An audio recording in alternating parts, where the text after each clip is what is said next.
People like to think that, well, Bill Clinton was a great president and this guy was an altruist because he returned Aristide after 3 years in exile in Washington in 1994. The truth is, I was there. I was really close to this situation. Almost got killed for this story. The truth was that the Haitian military had become the largest drug traffickers on the island. They had overseen the transition from the Medellin cartel to the Cali cartel. And they were the major transshipment point. They turned Haiti into the major transshipment point for cocaine bound for the United States. And remember that the majority of these military officers had been trained in the School of the Americas.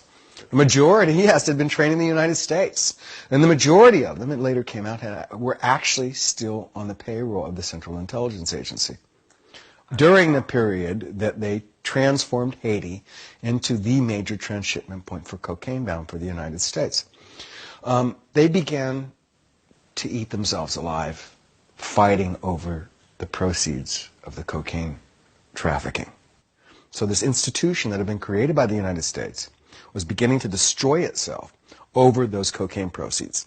At the same time, there was a huge movement internationally, especially among the religious communities of the world, to return Aristide.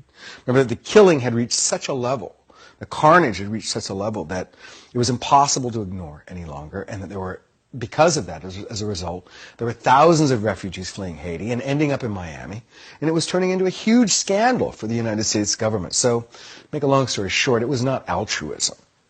That was not the real reason behind returning Aristide in 1994.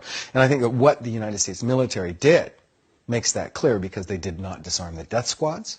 They did not disarm the former military after Aristide disbanded them. Quite the contrary, they kept them in reserve. They let them keep their arms. And these were the same forces that would later overthrow Aristide a second time. So Aristide went back to Haiti in when? 94. 94. And when did he become the leader of Haiti? In 94? No, he first was elected in 1990. Right. And then he was overthrown in 1991, September 30th. While he was in exile in Washington, well, this is interesting because when he was returned in 1994, 20,000 U.S. troops committed by Clinton to, quote-unquote, restore democracy, and I just explained to you why I don't think it was a restoration of democracy. But what was interesting is when Aristide returned, the majority of the electorate that had elected him in 1990, when he returned in 1994, demanded that he be allowed to fulfill those 3 years that he had spent in exile.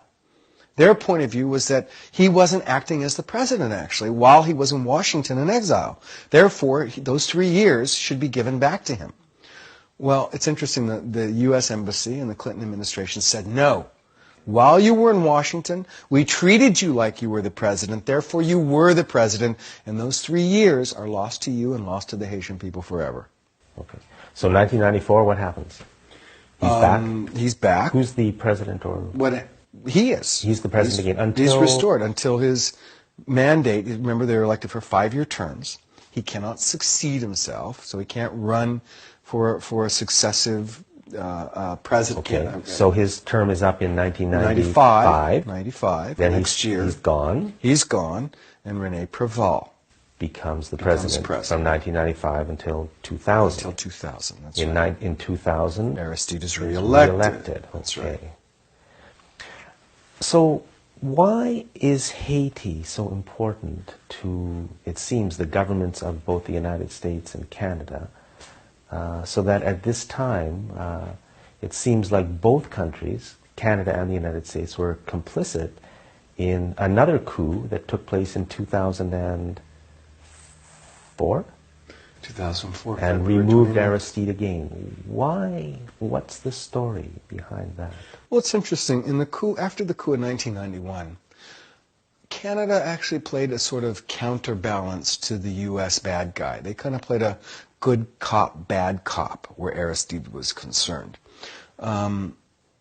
France was also a little more ambivalent. In 2004, it was clear that they were all united in having funded the opposition to Aristide through non-governmental organizations and having helped to isolate the Aristide government, and in a sort of unified sense that the Aristide government had to go. Canada, the United States, and France seemed to be very much on the same page February 29th, 2004.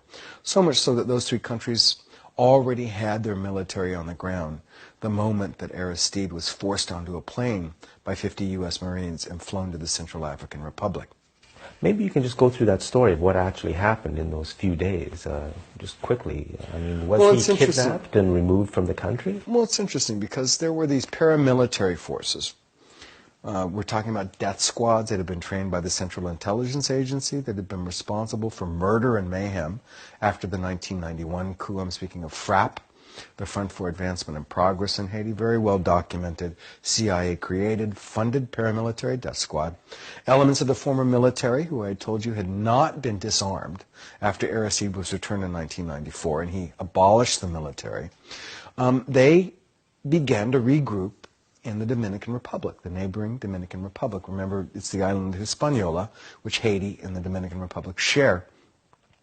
They had been attacking from their safe havens in the Dominican Republic since 2002. These paramilitary forces of death squads and former military had been coming over from the Dominican Republic, going into townships in neighboring Haiti and killing Lavalas officials and their families. More than 70 Lavalas officials were killed between 2002 and 2004. And the Aristide government was protesting it, and the media was basically ignoring them. They were screaming to the wind. Look at these guys are in the Dominican Republic, and they're preparing an invasion. They're preparing a coup d'etat. And nobody would listen. Well, in February of 2004, after there had been built this so-called opposition movement to Aristide, and that's a longer, more detailed story of how they manipulated that, because I believe it was very much a manipulation, having lived there through that period of time. These same paramilitary forces came over from the Dominican Republic and started actually taking over townships and holding territory. Well, overnight, those same media that had been ignoring Aristide screaming about these paramilitary forces attacking and killing Lavalas officials, suddenly there were large stipends, there were reporters and camera crews sent to interview the quote-unquote rebels who were trying to overthrow Aristide. When they'd been there, of course, for 2 years previously, and they were being ignored when Aristide was bringing them to the attention of the media. Suddenly, these guys are falling all over themselves because this is a sexy story. Well, some people say the media is totally corrupt, too, so they do what they're told. I wouldn't say totally corrupt, but I'd say that a strong case can be made that the corporate media, and certainly state-sponsored media like the CBC, get it wrong most of the time. Yeah. So why is it important to Canada, the United States, and France that Aristide be removed? Well, Aristide represented independence. Aristide represented not playing the game of neoliberal economics. Corporate economics. Well, it's very specific. When you talk about the International Monetary Fund and you talk about the World Bank, you talk about neoliberal economics. And what that means is that you cannot invest in social programs. Aristide had invested in a universal literacy program where every adult between the age of 30 to 60 could go to a free literacy class. He had created what were called the Alpha Restos, which was a system of basically meals for the poor. The poorest of the poor were for an adoquin, 5 gourds, 5 gourds, about 18 cents. You could get a huge meal. But this sounds good. Well, of course it's good, but the point is that under neoliberal economics, you can't do this. You can't do this. So this is part of the reason You don't take money from your telephone company, and you don't take money from your electrical company, and you don't reinvest it into literacy programs. You're supposed to take the telephone company and the electric company, and you're supposed to put it out on the auction block to the highest bidder, which Aristide refused to do. You're supposed to privatize. So that's part of the reason why somebody like him has to be removed. That, but also, again, there has never been an independent leader in the history of Latin America and the Caribbean that has ever been tolerated by the United States government. Whether you go back to the example of Jacobo Arbenz and the CIA engineered coup against him in 1954, popular, democratically elected government, president, in Guatemala, overthrown by the CIA, Juan Bosch in the Dominican Republic in 1965, Salvador Allende in Chile in 1973, the overthrow of Aristide in 2004, the attempted overthrow of Chavez before that, and the current efforts of the U.S. government along with the Canadian government again, to destabilize the democratically elected government of Hugo Chavez. Independence, any line, independent political line, that is more beholden to the interests of their own local people than it is to the interests of U.S. foreign policy, will not, has not ever been tolerated in this hemisphere. And Jean-Bertrand Aristide was extremely independent by the standards, by the yardstick put forth by the U.S. Embassy in Haiti. He did not fit the bill of a leader who would play ball with them, and therefore had to go. And so Canada is part of this game? Definitely. You can't, at this point, you cannot talk about U.S. foreign policy in the world without talking about Canadian foreign policy, because they are virtually inseparable.